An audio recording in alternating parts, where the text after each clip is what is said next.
আমি আসলে প্রশ্ন করেছিলাম যে বৈষম্য বিরোধী ছাত্র আন্দোলনের মধ্যে আপনি আসলে যুক্ত হবেন কিনা, এটা হবেন কিনা, আর জয় বাংলা নিয়ে আসলে আপনার মতামত আমরা একটু শুনে নিতে চাই, যেহেতু প্রশ্নটা উঠেছেই। আপনি একটু বলবেন যে হাইকোর্ট বলেছে যে এটার না, আমি আমি আসলে কোনো দলে যাওয়ার কথা কল্পনাও করছি না, এটা আমার কোনো চিন্তার মধ্যেও নাই। আর দ্বিতীয় যে প্রশ্নটি, জয় বাংলা স্লোগান, দেখুন পুরাটাই তো পলিটিসাইজ হওয়া। এই যে আপনি না আলাদা আলাদা ভাবে কোনো প্রতিষ্ঠানকে রক্ষা করতে পারবেন না। আপনি যখন সকল কিছুকে একত্র করবেন একটি বিশেষ লক্ষ্যে, তখন আপনি পিসমিল বেসিস আছে জুডিশিয়ারিটা ঠিক রাখি, কিংবা আচ্ছা থাক আমি প্রশাসনটাকে ঠিক রাখি, ইট ইজ ইম্পসিবল খালেদ ভাই। সেই কারণেই যেটা হয়েছে, জুডিশিয়ারি প্রতিটি নিয়োগ, প্রতিটি পদোন্নতি, অ্যাপেলেট ডিভিশনে যাওয়া, অ্যাপেলেট ডিভিশন থেকে কে চিফ জাস্টিস হবেন সেটা নির্ণয় করা, এই সকল কিছুই আসলে রাজনৈতিক সিদ্ধান্তে হয়েছে। এবং আপনি চিন্তা করে দেখেন, এই যে আবারও সেই ইতিহাস টানতে হয়, স্বাধীনতার 54 বছর খালেদ ভাই, হ্যাঁ, আমাদের কিন্তু আকাশের যত তারা আইনের তত ধারা, তাই না? অথচ একটা বিচারক নিয়োগ আইন আমরা কেউ করলাম না। কেন করলাম না? কারণ আমরা না আসলে আমাদের খাস বল্টু পিল্টু লালটুকে বিচারক হিসেবে দেখতে চাই। এবং আমি চাই যে যখন আমি ক্ষমতায় আসব, তখন আমার যা যা মামলা যেভাবে হলে আমার সুবিধা হয়, রায়গুলো শেষে ভাবে হবে। হ্যাঁ, হাসিনা একেবারে নগ্ন ভাবে করেছে বলে না, আমাদের কাছে একেবারে চোখে মনে হয় যেন খুব বেশি আমাদের চোখে লেগেছে। কিন্তু বেরিসা ফারহানা, আপনি যতবার এই কথা বলেছেন ততবারই আপনাকে এই কথা শুনতে হয়েছে না যে বিএনপি কি তার আগের আমলে করে নাই? আপনি যাদের লালটু পল্টু ঝন্টু মন্টুর কথা বলেছেন, যতবার বলেছেন ততবার তো আপনাকে একই প্রশ্ন বলতে হয়েছে যে বিএনপি কে এটা করে নাই কিনা। নিশ্চয়ই শুনতে হয়েছে, এবং সে কারণে কিন্তু আমি এই পরের লাইনটা যুক্ত করলাম যে হাসিনা যত নগ্ন ভাবে করেছে, কারণ সে সময় পেয়েছে বেশি, তাকে ক্ষমতায় থাকতে হয়েছে ভোট ছাড়া, তার কাছে পাওয়ার হারানো মানে জীবন হারানোর মতো। সুতরাং তার কাছে যেটা মানে তাকে যেভাবে সকল কিছু ভীষণভাবে ব্যবহার করতে হয়েছে, অন্য গভর্নমেন্টকে ততটা সুযোগও তারা পায় নাই এবং ততটা তাদের ব্যবহারও করতে হয় না। সেই জায়গাটাতে কিছুটা ডিফারেন্স আছে, মাত্রাগত পার্থক্য, let's put it in this way, মাত্রাগত পার্থক্য। হ্যাঁ, সে কারণে আমরা দেখছি যে বাংলাদেশে জাতীয় স্লোগান কি হবে এটাও হাইকোর্ট নির্ধারণ করে।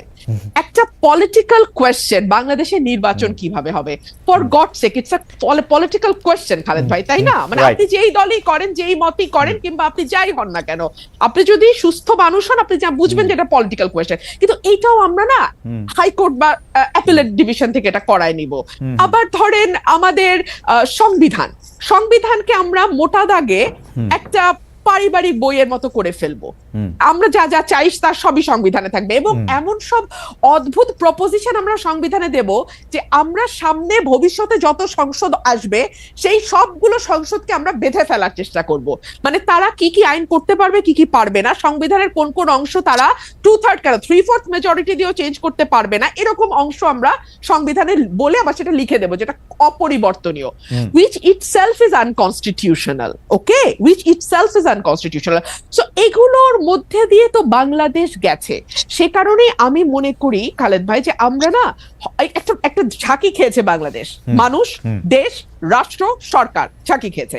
কিন্তু এই ঝাঁকিটাতেই যে আমরা একেবারে ঠিকঠাক ফিটফাট হয়ে বিলাতি কায়দার ওয়েস্টমিনিস্টার গণতন্ত্রে অভ্যস্ত হয়ে যাব, কিংবা ইভেন ঘরের পাশের ভারতের গণতন্ত্র আমরা বুঝে যাব, এটা ভুল।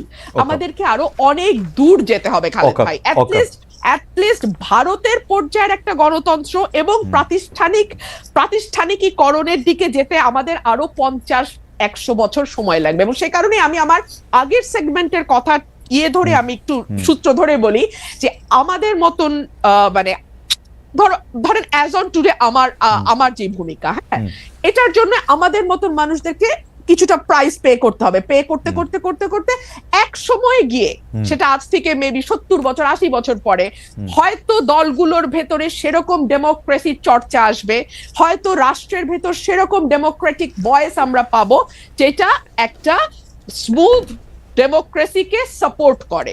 এইটুকুই আমি বলতে পারি। বেরিসা ফারহানা, তাহলে আমরা এরকম ধরে নিতে পারি যে আপনার কথা থেকে যদি আমরা একটা উপসংহার টানতে চাই, যে ধরেন সবগুলি দল, বিএনপি ইনক্লুডেড, এর মধ্যে গণতন্ত্র আসতে 70-80 বছরের মতো লাগতে পারে। দেখুন আমি it's just a speculation, it could be 50 দাঁড়া, ইয়ার্স। আচ্ছা ঠিক আছে, আমি আচ্ছা ঠিক আছে, it all depends on the will of the people. আমার Okay. দেশের মানুষ আসলে কি চায়। Okay right. হ্যাঁ, আমার দেশের মানুষকে মানুষ এটা চায় সচেতন কিনা? করার দায়িত্ব আমাদের। আমি একটু- কতটুকু সচেতন ফারহানা, করা হবে, আমি একটু- কত সময়ে নিয়ে হবে, এটা তাদের উপর। আমার বেশ